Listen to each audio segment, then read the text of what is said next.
how many DAs in this country have received money from George Soros? A lot. So it's not as though there's no people on the left. $260 million, come on. How much? Well, look, it was the best $260 million that Elon Musk has ever spent. He got a president for that money. What are the things that Elon Musk, as a billionaire, as someone who has government contracts, as someone who does business in a number of these countries, what's in it for him? Hello, everybody. Guys, we got lower coats. It looks like Donald Trump and his new wife, Elon Musk, are having problems. Maybe a divorce.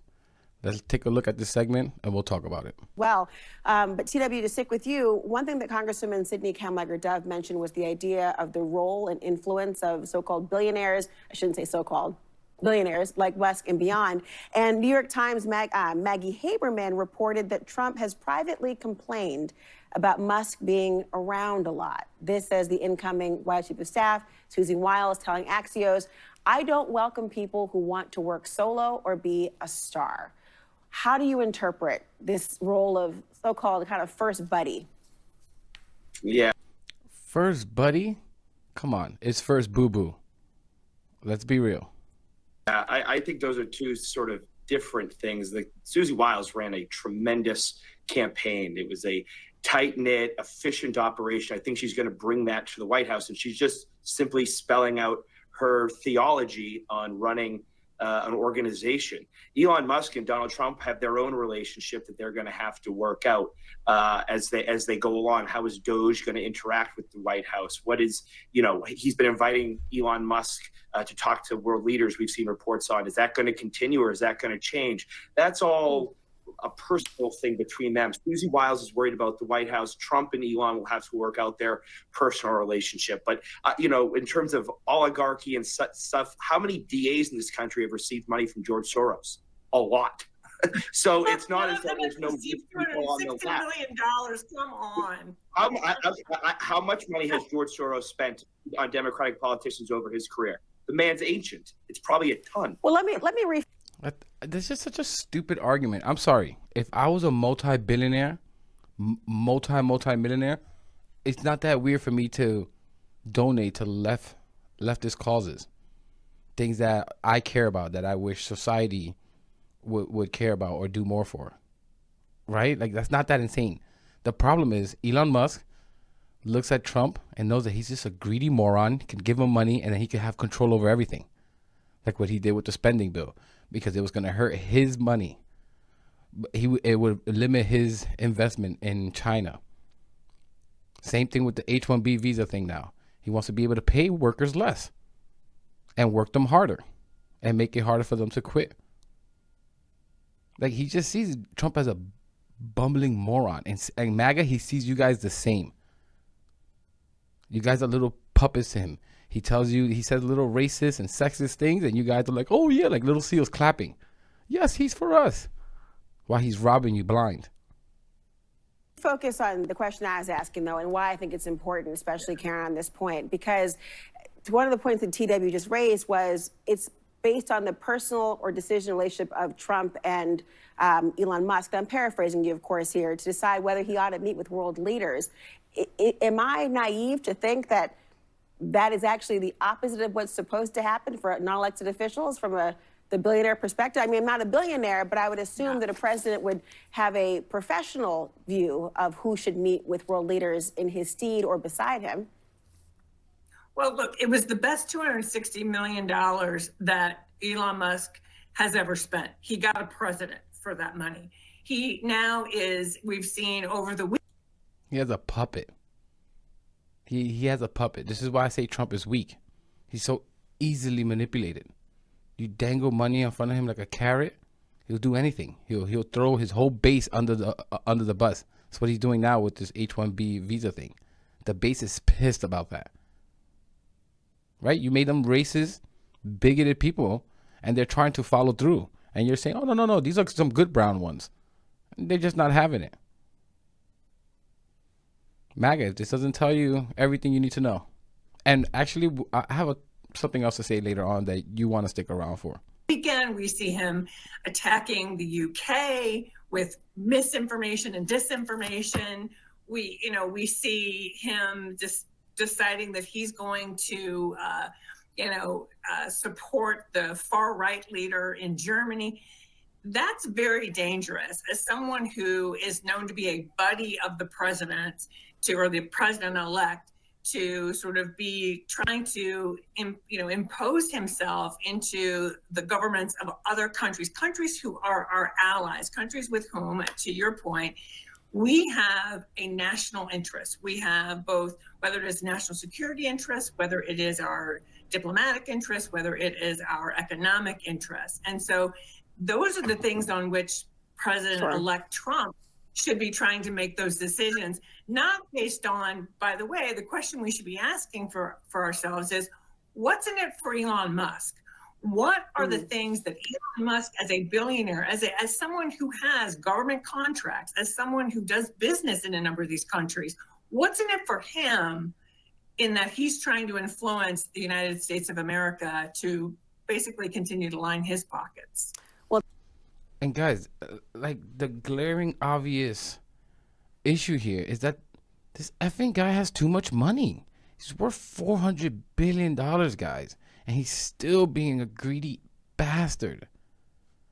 Trying to hire people from India so that he can pay them a bit less and work them harder than Americans. He's worth $400 billion. He still is fighting for things like this.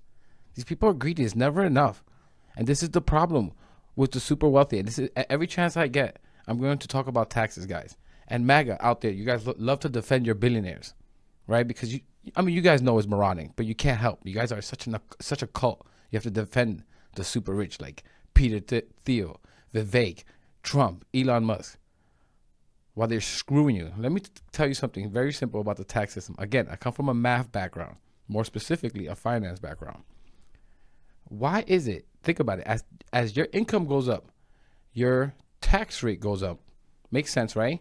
If you make $12,000, you pay, I think, 10% in this country. If you make $200,000, you pay 32%. But then something odd happens. It just stops at like 600,000. MAGA, Republicans out there, ask yourself why. Income goes down, taxes go down, but then it just stops at 620,000. So people like Elon Musk that made 80 billion, 100 billion in 1 year, they're still paying the same tax rate as somebody who's making 600K. Does that make sense to you? Why isn't the tax rate going up when you make $1 million a year? 10 million, 20 million, 200 million, 200 billion a year. Like, these guys should be paying double the tax. I'm sorry, if you made $10 billion, your tax rate should be, in my head, about 80%. And sorry, if you made $10 billion and you got taxed 80%, guys, they'll still have $2 billion. That's $2,000 million. I think they'll be just fine. And guess what, guys? These people are just hoarding this money. They're buying art, real estate, stocks, and bonds. Things literally that produce nothing other than, especially real estate, other than inflate the prices for everyday Americans to buy homes. Really? Do these super rich people need 20 homes, 15 homes? They can't do fine with 3?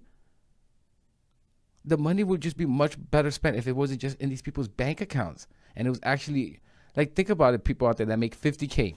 Imagine if you were paying 0% taxes. You get to keep all your money. Or the middle class that are making between 100 and 200K in household income. Imagine instead of paying 25% taxes, which can be, if you make 200K, $50,000, you paid only $25,000 in taxes. That was $2,000 a month.